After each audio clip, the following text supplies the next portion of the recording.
오늘 우리에게 주시는 하나님의 말씀은 마태복음 28장 11절부터 20절까지 말씀인데요. 제가 잠깐 예배를 위해서 기도하시도록 하겠습니다. 예배 가운데 성령여 임하여 주시옵소서. 모든 악한 영혼 나서 예수 그리스도 다 떠나갈 주시오다. 떠나갈 주시오다. 떠나갈 주시오다. 오직 성령으로 충만하게 임재하여 주셔서 성경이 말하는 데까지만 말하게 하여 주시고 성령의 거룩한 입술이 멈추는 데까지 멈추게 하여 주시옵소서. 주여 주와 함께 기도하시겠습니다.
오늘 함께 나눌 말씀은 마태복음 28장 11절에서 20절까지 말씀입니다. 마태복음 28장 11절부터 20절까지 말씀. 생명상 우리 PT 묵상집 보시면 4월 6일 마태복음 마지막 구절까지 말씀이 있습니다. 신약성경은 52페이지이고요. 교독해서 읽으실 텐데 제가 11페이지 먼저 읽도록 하겠습니다. 여자들이 갈 때 경비병 중 몇이 성에 들어가 모든 된 일을 대제사장들에게 알리니 그들이 자기들과 함께 모여 일어나고 군인들에게 돈을 많이 주며 이르되 너희는 말하기를 그의 제자들이 밤에 와서 우리가 잘 때에 그를 도둑질하여 갔다 하라. 만일 이 말이 총독에게 들리면 우리가 권하여 너희로 의심하지 않게 하리라 하니 군인들이 돈을 받고 가르친 대로 하였으니 이 말이 오늘날까지 유대인 가운데 두루 퍼지니라. 너는 제자가 갈릴리에 가서 예수께서 지시하신 산에 이르러 예수를 배웠고 경배하나 아직도 의심하는 사람들이 있더라. 예수께서 나와 말씀하여 이르시되 하늘과 땅의 모든 권세를 내게 주셨으니 그러므로 너희는 가서 모든 민족을 제자로 삼아 아버지와 아들과 성령의 이름으로 세례를 베풀고 함께 봉독하시겠습니다. 내가 너희에게 분부한 모든 것을 가르쳐 지키게 하라. 볼지어다 내가 세상 끝날까지 너희와 항상 함께 있으리라 하시리라. 아멘. 할렐루야. 빛이 있으라 인사하시도록 하겠습니다. 빛이 있으라. 충성! 군대에서 이 한마디는 단순한 인사가 아닙니다. 자신을 내려놓고 명령 앞에 온전히 서겠다는 결단의 의미죠. 내 생각보다 내 감정보다 주어진 명령에 자신을 맡기는 고백이잖아요. 오늘 이제 밤에 비가 내렸습니다. 그리고 번개도 많이 쳤습니다. 저는 무서워서 이불을 덮어쓰고 잤습니다. 성령께서 조용히 이 가운데 오셔서 우리 한 마음 가운데 여러분 마음 가운데 잔잔히 임하여 주시고 말씀 앞에 서게 하실 줄로 믿습니다. 충성! 주님, 저는 오늘도 주님 말씀 앞에 충성하겠습니다. 할렐루야. 마태복음 28장 11절부터 15절까지의 말씀을 보시면 조용하지만 참으로 묵직한 장면으로 우리를 묵상의 세계로 이끌어줍니다. 부활의 아침이 밝았습니다.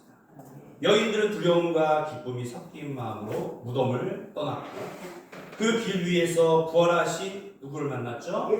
예수님을 만났습니다. 그와 동시에 이제 또 다른 이야기가 전개되고 있습니다. 무덤을 지키던 경비병들이 성 안으로 들어갑니다.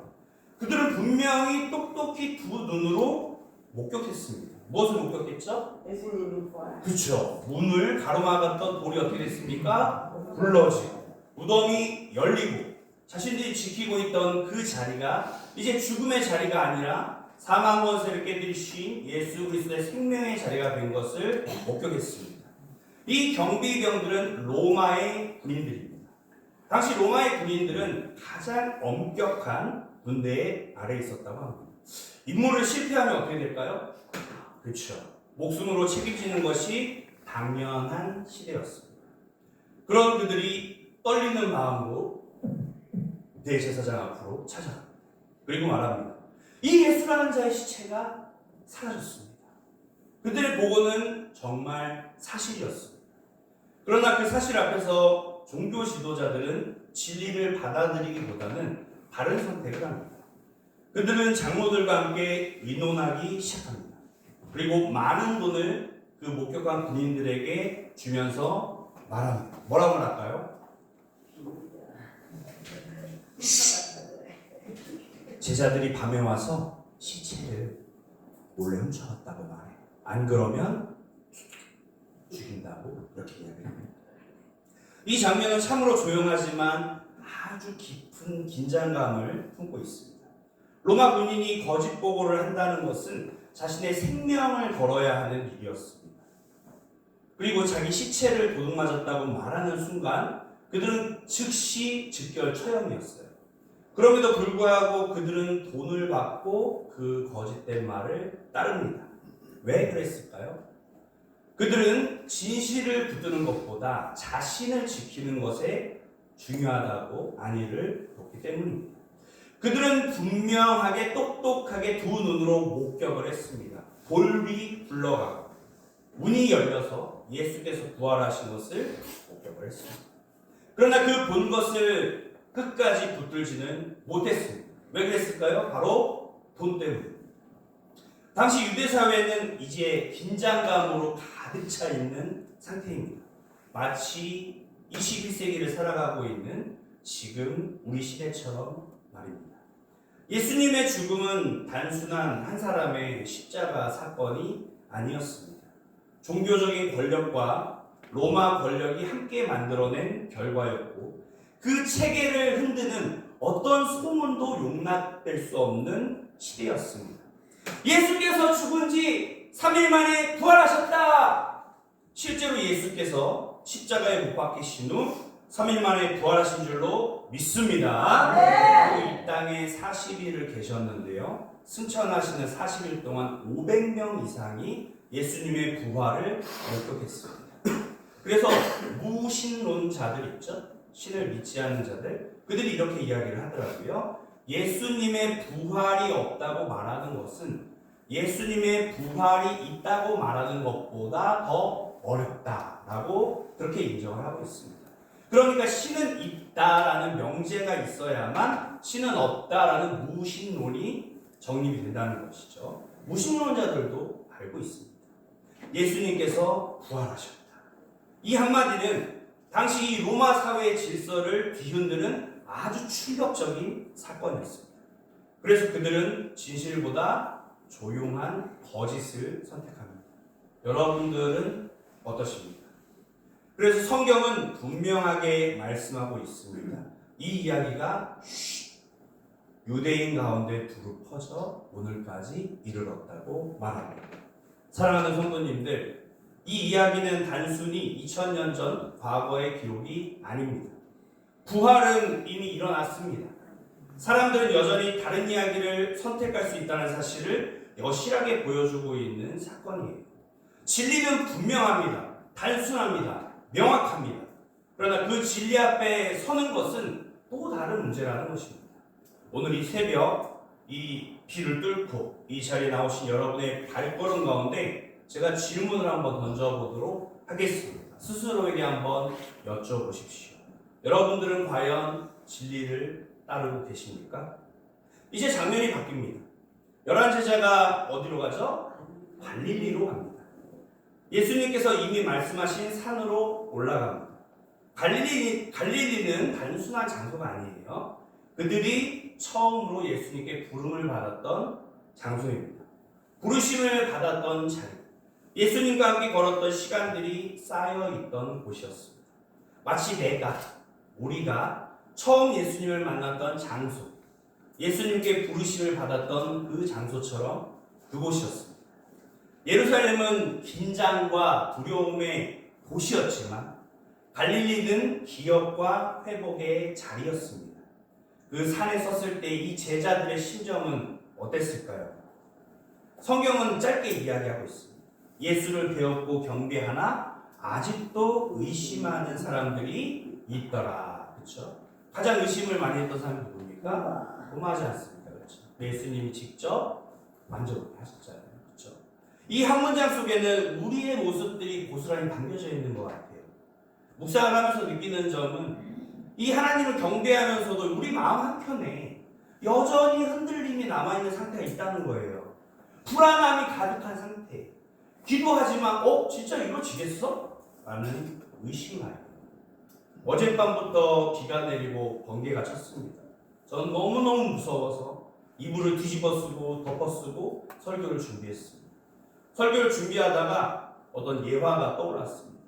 이제 어떤 시골 마을에 가뭄이 들었습니다. 그래서 온 동네 사람들이 모여서 대책회의를 합니다. 그리고 지금부터 40일 금식 기도를 하면서 제발 우리 마을에 비가 내리게 해주시옵소서. 비가 내릴 줄 믿습니다. 라는 기도를 해보자 라고 시작을 했습니다. 마침내 목사님과 전 성도들의 40일 기도가 끝난 뒤에 비가 내렸을까요? 안 내렸을까요? 내렸습니다. 아주 장대비가 내렸습니다. 담임 목사님과 성도님들은 박수를 쳤습니다. 할렐루야! 우리의 기도가 이루어졌습니다. 역시 하나님은 위대하십니다. 라고 선포를 했습니다. 하나님께서 우리의 기도를 들어주셨습니다. 라고 선포를 했습니다. 그리고 이제 목사님과 성도들이 아주 기쁜 마음으로 집으로 가려고 하는데 문제가 생겼습니다. 왜 문제가 생겼을까요? 아무도 우산을 가져오지 않았기 때문입니다. 그들은 비가 오기를 간절히 바라고 기도했지만 진짜 비가 올 것이라는 그 마음 한켠에 의심이 있었던 거예요. 그때 이 노란색 병아리 한 마리가 같은 꼬마아이가 우산을 들고 밖으로 걸어나가는 거예요. 그러면서 목사님과 성도들한테 이야기하는 겁니다. 목사님, 저 오늘 비가 올 줄 알고 그렇게 믿고 우산을 가지고 나왔는데 왜 아무도 우산을 가지고 오지 않으셨어요? 라고 말합니다. 혹시 여러분도 기도하시면서 이런 의심 들지 않으세요? 마음으로 기도하고 계시는데 믿지 못하는 마음 있지 않으십니까? 여러분, 믿음으로 기도할 때 반드시 이루어지는 줄로 믿습니다. 기도의 응답은요, 무응답도 응답이고요. 그리고 하나님께서 여러분의 소원을 들어주신 것도 응답이고, 설령 그 소원이 들어지지 않는다고 해도 다른 방향으로 하나님께서 인도해 주신 것입니다. 그래서 우리의 모든 기도는 다 응답되는 줄로 믿습니다. 오늘 기도하실 때 성경에 보니까 이 우리의 기도는 기도의 향연이 되어서 하나님께 올라간다고 합니다. 땅에 떨어지는 것이 단 하나도 없을 줄로 믿습니다. 모두 다 응답될 줄로 믿습니다. 저는 처음에 우리 교회에 와서 본당 의자에 앉았는데요. 참 기도가 많이 쌓이는 곳이구나라는 그런 영적인 느낌을 받았습니다. 왜냐하면 제가 앉아있던 그 자리에 스펀지가 있지 않습니까? 거기가 움푹 패여져 있었기 때문입니다. 그리고 많은 분들의 기도가 쌓였다는 느낌을 개인적으로 받았습니다. 아니나 다를까 제가 이제 사택에 있지 않습니까? 우리 교회는 제가 3주째 지금 있는데요.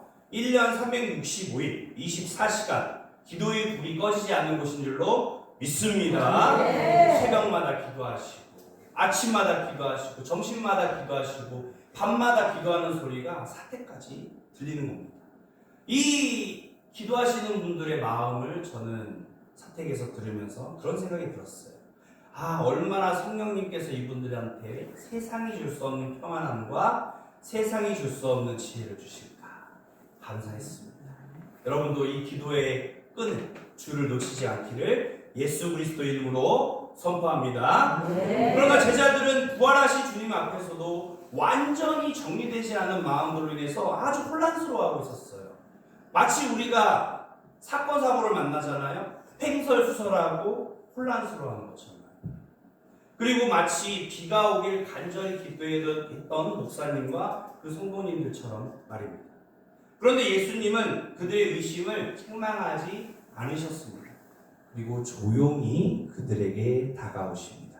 그리고 말씀하십니다. 뭐라고 말씀하시죠? 우리 마태복음 28장을 한번 보실까요? 아주 중요한 말씀을 하십니다. 18절 말씀 띄워주시고요. 한번 읽어보도록 하겠습니다. 시작. 예수께서 나와 말씀하여 이르시되 하늘과 땅의 모든 권세를 내게 주셨으니. 할렐루야. 자, 이 말은요 그냥 단순한 선포가 아니에요. 이 선포를 헬라어로 케리그마라고 하는데요, 그냥 선포가 아니에요. 당시 유대인들에게 하늘과 땅이라는 표현은 모든 영역, 모든 시간, 모든 권위를 나타내는 말입니다. 로마가 세상을 지배하고 있던 시대, 알렉산더가 전 세계를 제패하고 판을 치고 있던 시대, 로마의 식팡제, 앞글자만 따서 강도사고 시대 외웠는데 네도타마세 막대발티, 그러니까 쉽게 말해서 네로라고 하죠. 네로. 온 세상을 제패하고 통치하고 있던 시절, 예수님은 전혀 다른 차원의 하나님 나라에 대해서 이야기를 하고 계시는 것입니다. 예수 그리스도는 만왕의 왕, 만주의 주로 오신 줄로 믿습니다. 바로 눈에 보여지는 권력, 그 너머에 있는 진짜 하나님의 나라의 세계를 말씀하시고 계신 것입니다. 십자가로 끝날 줄 알았던 일이 사실은 이 예수 그리스도의 복음의 시작이었다는 것을 이 한마디로 열어주시는 것입니다. 그리고 제자들은 그 자리에 서 있습니다. 여전히 두렵고 떨리는 마음으로. 아직 완전하지 않습니다. 우리처럼 두려움도 있고요, 우리처럼 의심도 완전히 사라지지 않습니다. 그럼에도 불구하고 그들은 그 자리에 서 있었습니다. 지금 저를 보시면 여러분들이 이 자리 앞에 앉아 계신 것처럼 말입니다. 사랑하는 성도님들, 오늘 새벽이 바로 그런 자리인 줄로 믿습니다. 비가 내리고 번개가 치고 마음도 우울하고 때로는 힘들고 실패와 절망, 낭만, 좌절할 때가 있습니다. 근심과 걱정, 염려로 가득한 것이 우리 삶의 인생입니다. 그럼에도 불구하고 우리는 예수님의 제자들처럼 이 자리에 앉아 있는 줄로 믿습니다. 할렐루야. 갈릴리에 오른 산처럼 처음 주님을 만났던 그 기억이 나십니까? 저는 중학교 2학년 때 예수님을 처음 본격적으로 만났습니다. 6시간 기도를 통해서 방언의 은사를 받고 목회자가 되기로 서원을 했습니다. 처음 예수님을 만났을 때 그 감격, 그 초심 다 어디 갔을까요? 그 뜨겁던 열정, 사랑, 은혜 다 어디로 갔습니까? 혹시 여러분 중에 이제 예배를 드려도 아무런 감동이 없어요. 눈물이 사라졌어요. 자, 어디 한번 저 뚱뚱한 부목사 설교 잘하나 보자, 이런 평가하려는 마음, 미워하고 시기하고 질투하고 이간질하는 악한 영이 있다면 나사렛 예수 그리스도를 떠나갈 줄로 믿습니다. 저를 따라 선포해 보시겠습니다. 나사렛 예수 그리스도 명하노니 모든 악한 영은 떠나갈지어다. 아멘. 예수님은 오늘도 책망보다 우리들에게 가까이 오시고 우리를 만나주시고 말씀해 주십니다. 그리고 조용하고 잔잔하게 말씀하십니다. 그러나 분명하게 여러분이 누구이신지 우리 정체성에 대해서 말씀해 주시는데요. 뭐라고 말씀하시냐면 너는 내 사랑하는 자녀이다. 아멘. 여수 너는 내 사랑하는 하나님의 자녀이다. 이제 이 말씀 위에 딱 한 가지 결단만 남아 있습니다. 바로 마태복음의 마지막 두 구절만 남겨두고 있는데요. 오늘의 핵심 메시지가 여기에 있습니다. 이 메시지는 바로 오늘 말씀의 제목과 같이 한번 읽어보도록 하겠습니다. 예수님께서 마지막으로 우리들에게 주신 지상 최대의 명령입니다. 우리 다시 한번 천천히 또박또박 19절부터 20절까지 말씀을 읽어보도록 하겠습니다. 다 찾으셨나요? 네. 다 찾으셨으면 아멘. 우리 19절부터 20절 마지막으로 예수님께서 우리들에게 주신 지상 최대 명령입니다. 함께 읽어보도록 하겠습니다. 시작. 그러므로 너희는 가서 모든 민족을 제자로 삼아 내가 너희에게 분부한 모든 것을 가르쳐 지키게 하라. 볼지어다 너희와 항상 함께 있으리라 하시니라. 19절 말씀, 20절 말씀 띄워주시면 좋겠습니다. 이제 저는 설교 준비를 할 때 개역개정 한글 성경만 보는 게 아니고요. 구약 성경을 준비할 때는 히브리어 원어 성경을 옆에 둡니다. 그리고 신약 성경을 준비할 때는 헬라어 원어 성경을 옆에 두고요. 이 주석 또 관련된 책 한 10개 정도를 펼쳐놓고 신학책들을 함께 보며 이제 말씀 준비합니다. 그리고 이제 묵상을 매일 하면서 정말 최선을 다해서 준비를 합니다. 좀 어렵지만 아주 중요한 핵심적인 말씀이 있기 때문에 최대한 쉽게 이 원어에 나와 있는 성경 말씀 그대로만 전달하도록 하겠습니다. 자, 우선 질문을 드리겠습니다. 오늘 우리에게 주는 핵심 메시지는 딱 한 가지밖에 없어요, 사실은. 그것이 뭘까요? 그렇게 핵심 메시지를 찾기 위해서는 동사라고 들어보셨죠, 여러분? 동사? 그러니까 동사는 움직이게 하는 거잖아요. 단어잖아요. 그렇죠? 동사를 같이 한번 찾아보실 텐데요. 자, 모두 다 동사라고 생각하실 수가 있어요. 그러면 우리 같이 한번 찾아보도록 할까요?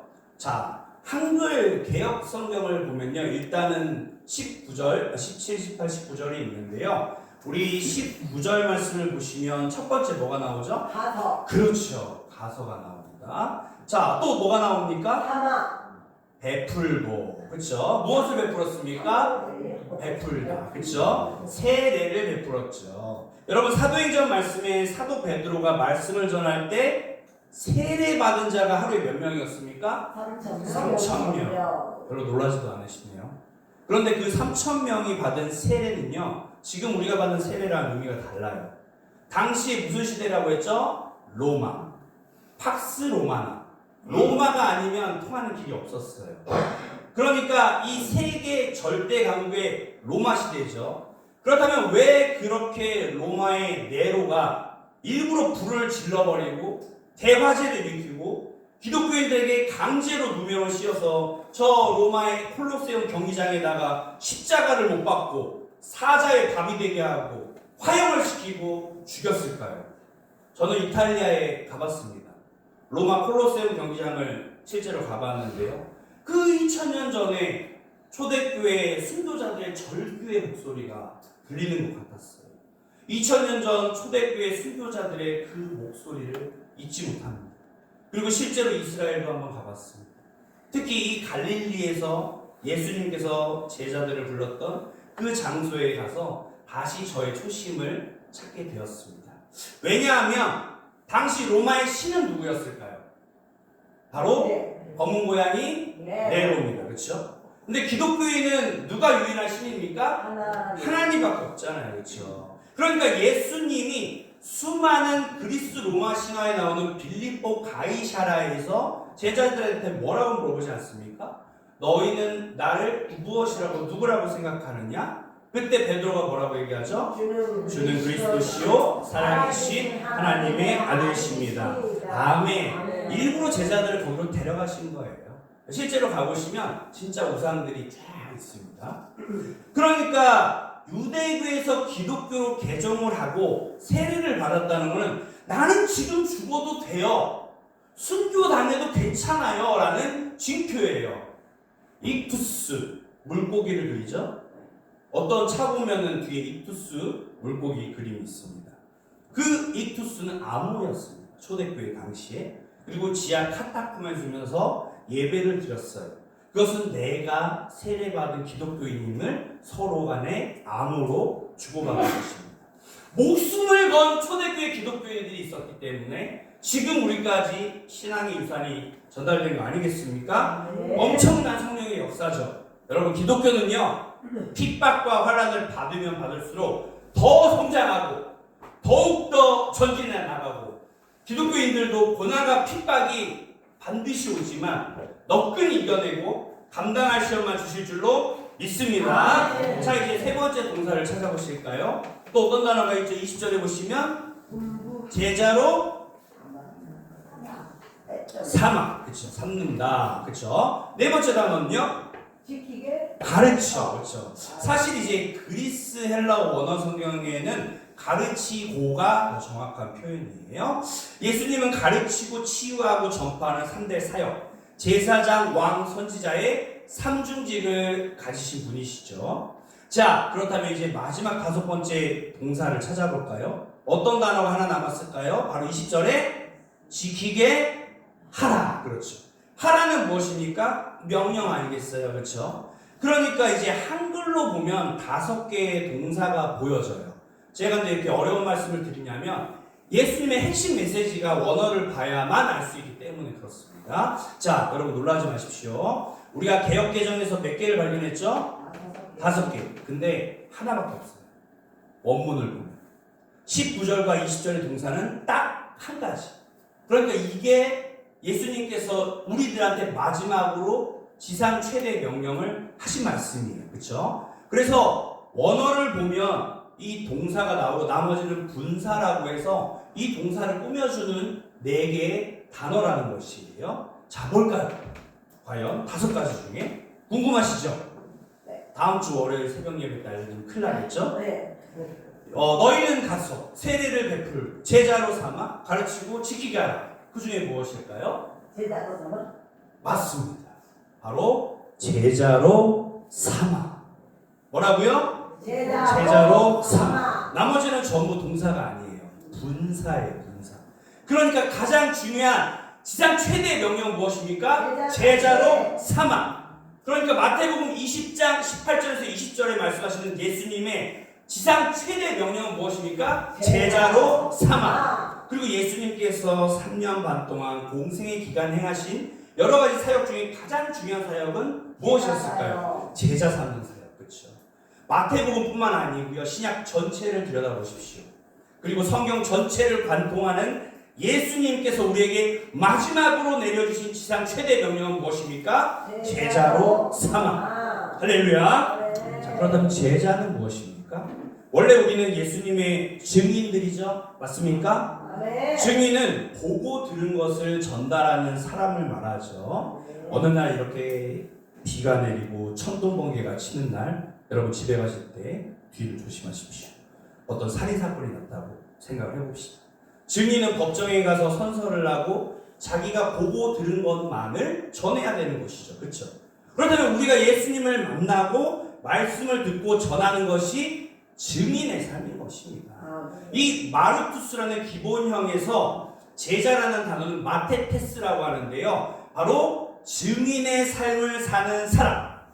그 사람들이 여러분 제자들인 줄로 믿습니다. 네. 자, 그렇다면 이제 우리가 어떻게 구체적으로 이 말씀을 적용해야 할까요? 바로 우리 셀 리더들이 먼저 예수님의 제자가 되어야 될 줄로 믿습니다. 네. 저는 이미 제자가 된 줄로 믿습니다. 네. 청소년부 예배를 저는 담당하고 있는데요. 첫 설교 때 이런 말씀을 드렸습니다. 우리 선생님들은 신약시대 때 스테반과 같은 7분의 집사님으로 보여집니다. 니골라처럼 배신하지 마시고요. 우리 아이들을 예수님의 제자로 저는 보겠습니다. 그리고 계속해서 선생님들과 함께 제자를 삼고 신나고 즐겁고 전도하며 사역하고 싶다고 말씀을 드렸습니다. 그렇다면 여러분은 여러분의 셀원들, 다음 세대들, 가족들이 예수님의 제자로 보여지십니까? 아멘. 갑자기 조용해졌습니다. 사실 우리가 그렇게 보고 싶어서 보여지는 게 아니에요. 성령이 충만하면요, 그렇게 보여지게 되는 겁니다. 아멘. 그래서 신앙생활은요, 투가 아니고요, 투비예요. 내가 하는 것이 아닙니다. 내가 믿는 것이 아닙니다. 내가 하는 것이 아니에요. 내가 하게 되는 것입니다. 아멘. 성령이 하게 만드시는 것입니다. 그래서 우리는 성령 충만함을 날마다 구해야 될 줄로 믿습니다. 우리 힐링 캠프 때 담임 목사님께서도 말씀해 주셨지만 성령 세례는요, 단회적인 사건이에요. 평생에 한 번 있는 사건입니다. 그러나 성령 충만함은요, 지속적이고 반복적이고 계속되는 사건이에요.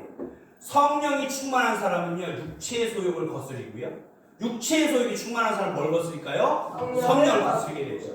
그래서 전도하지 말아라, 말씀 보지 말아라. 그렇게 해도 성령 충만한 사람은 어떻게 되죠?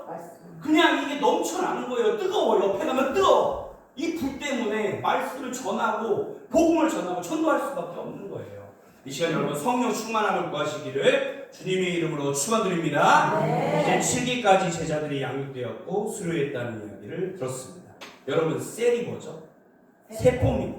세포는 계속해서 번식하고 나눠지고 분리되어져야 되는 것이죠. 그래서 우리의 셀 리더들이 먼저 무엇이 되어야 됩니까? 제자.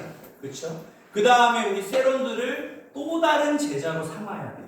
그 세론들이 또 다른 제자를 삼고 재생산하고 배가 번식하는 셀이 되어야 건강한 셀이 되지 않겠습니까? 아멘. 이 사역을 위해서 우리 담임 목사님은 목숨을 걸고 사역하고 계십니다. 아멘. 저도 부족하지만 그 사역에 동참하고 싶습니다.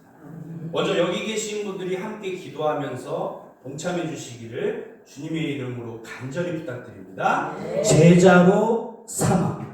이것이 마치 군대에서 충성을 외치며 전쟁터에서 나가! 했을 때 목숨을 걸고 싸우러 나가는 군인처럼 우리는 영적인 군사입니다. 그래서 마태복음 6장 33절에 뭐라고 기록되어져 있습니까? 먼저 그의 나라와 의를 구할 때 모든 것 이방인들이 구하는 것 채워주십니다. 여러분 먹을 것, 입을 것, 쓸 것 걱정하지 마세요. 먼저 그의 나라와 의를 구하면 주님께서 반드시 채워주실 줄로 믿습니다. 누구나 제자가 될 수는 있습니다. 아무나 제자가 될 수는 없습니다. 그래서 여러분은 예수님의 택함 받은 제자들인 줄로 믿습니다. 할렐루야. 자, 그렇다면 여러분은 예수님의 제자이십니까? 아니면 로마 군병이십니까? 제자는 목숨을 걸어야 돼요. 그리고 우리의 목자 되신 예수 그리스도께 충성하는 자만이 예수님의 제자입니다. 이제 마무리를 하겠습니다. 지금 이 시대는 점점 더 악해지고 있습니다. 전쟁, 기후변화, 세계정세의 불안감으로 더욱더 가득 찰 겁니다. 성경에 예언되어 있기 때문입니다. 벌써 한국교회의 절반 이상의 교회에 다음 세대들이 사라졌어요. 이제 절반도 남지 않았어요. 2030년이 되면 한국교회 성도의 절반이 나간다라는 연구 결과가 나왔고요. 재정도 절반으로 줄어든다는 한국교회 성장연구소의 데이터 분석이 나왔습니다. 이미 성경에서는 마지막 시대 때 이단들이 판을 치고요.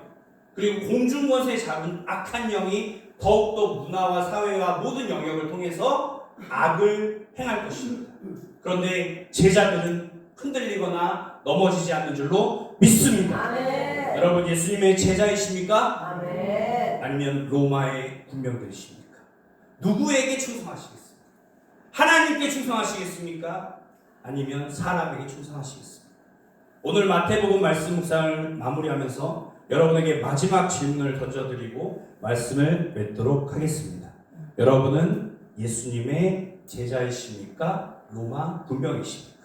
모두 제자들이신 줄로 믿습니다. 할렐루야. 이제 우리 다 같이 믿음의 선포를 하실 텐데요. 우리 손을 드시고 예수님의 제자로서 믿음의 선포를 함께 하도록 하겠습니다. 시작! 우리는 예수님의 증인입니다. 이제 예수님의 제자가 먼저 되어 복음을 전하는 자들이 될지어다. 아멘 아멘. 예수님께서는 마지막으로 우리에게 지상 최대의 명령을 주셨습니다. 우리 모두가 예수님의 제자를 삼아 또 또 다른 예수님의 제자들을 세우게 될시어다. 아멘 아멘. 세 가족들을 예수님의 제자로 바라보게 하시고 예수님의 제자로 평생 복음만을 전하며 살게 될시어다. 아멘 아멘. 우리 찬송가 516장 함께 박수 치시면서 힘차게 예수님의 제자로 삶을 살아가는 결단과 다짐으로 우리 함께 박수 치면서 찬송하시겠습니다. 나를 길 세계 만민을 찾는 길 이 길 따라서 살기를 온 세계 전하세 만백성을 나갈 길 아멘 너는 지나고 봄드나 바람을 보아라 저기 주 예수의 나라 이 땅에 고도겠네요. 주 예수 따르라 주 예수 따르라 승리의 주 세계 만민이 나아갈 길과 진리로 참 생명 내 창검을 부수고 다 따르라 화평과 어둠과 지나고 동트나 바람이 보아라 저기 주 예수의 나라 이 땅 도도겠네 오게 놀라운 이 소식 알리려 세계 만민을 구하려 내 주 예수를 보고 대신 참 사랑의 하나님 만 백성이 땅을 길 어둠과 지나고 동트나 바람이 보아라 저기 주 예수의 나라 이 땅 고도겠네 고난길을 치고 찾아온 많은 백성을 구한 모두 나와서 온 세상을 바치게 이 진리를 살겠네 어둠과 지나고 동트나 바람이 보아라 저기 주 예수의 나라 이 땅에 고도겠네 오겠네 할렐루야. 우리 시간 함께 기도하실 때 제자로 삼아 예수님께서 우리들에게 주신 시상 최대의 명령은 바로 제자를 삼는 것입니다. 우리가 먼저 제자가 되고 윗세대들이 제자가 되고 가족들이 제자가 되고 특별히 다음 세대들이 제자가 되어서 이 시대 가운데 우리가 끝까지 신앙을 지킬 수 있는 믿음의 제자로 살아갈 수 있게 기도해 주시고 특별히 우리 원로 목사님과 담임 목사님 또 우리 사모님과 우리 교회를 위해서 우리 중직자들과 우리 교회와 나라와 민족 세계 열방 가운데 있는 선교사님들을 위해서 여러분 기도하실 때 믿음으로 기도하십시오. 믿음의 기도는 반드시 그 역사하는 힘이 큼이라 말씀해 주셨습니다. 들어오실 때 무거운 마음의 짐을 가지고 오셨습니까? 나가실 때는 비둘기처럼 가볍게 그리고 나가실 때는 독수리같이 날개치며 올라갈 수 있는 믿음을 갖게 해달라고 성령 충만을 부어달라고 우리 주여 한번 보여주시고 함께 뜨겁게 기도하시겠습니다. 주여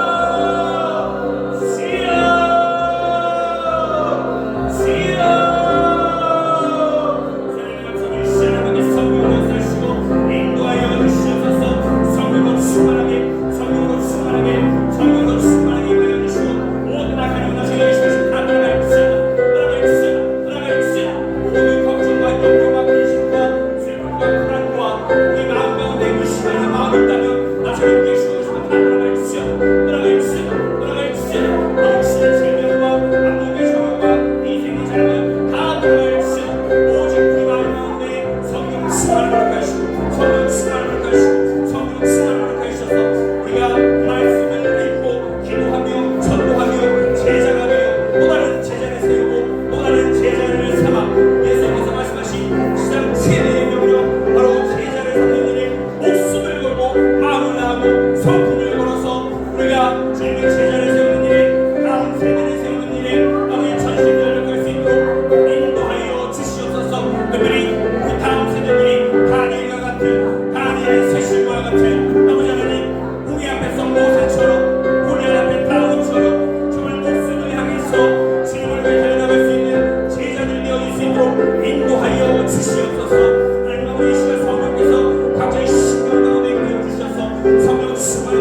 성경을 읽시는 평안함, 세상을 알 수 없는 평안함, 세상에 감당할 수 없는 우리 자녀들로 저희를 지켜주시고 인도하시고 우리 자녀들을 지켜주시고 인도하여 주시고 오늘 비가 옵니다.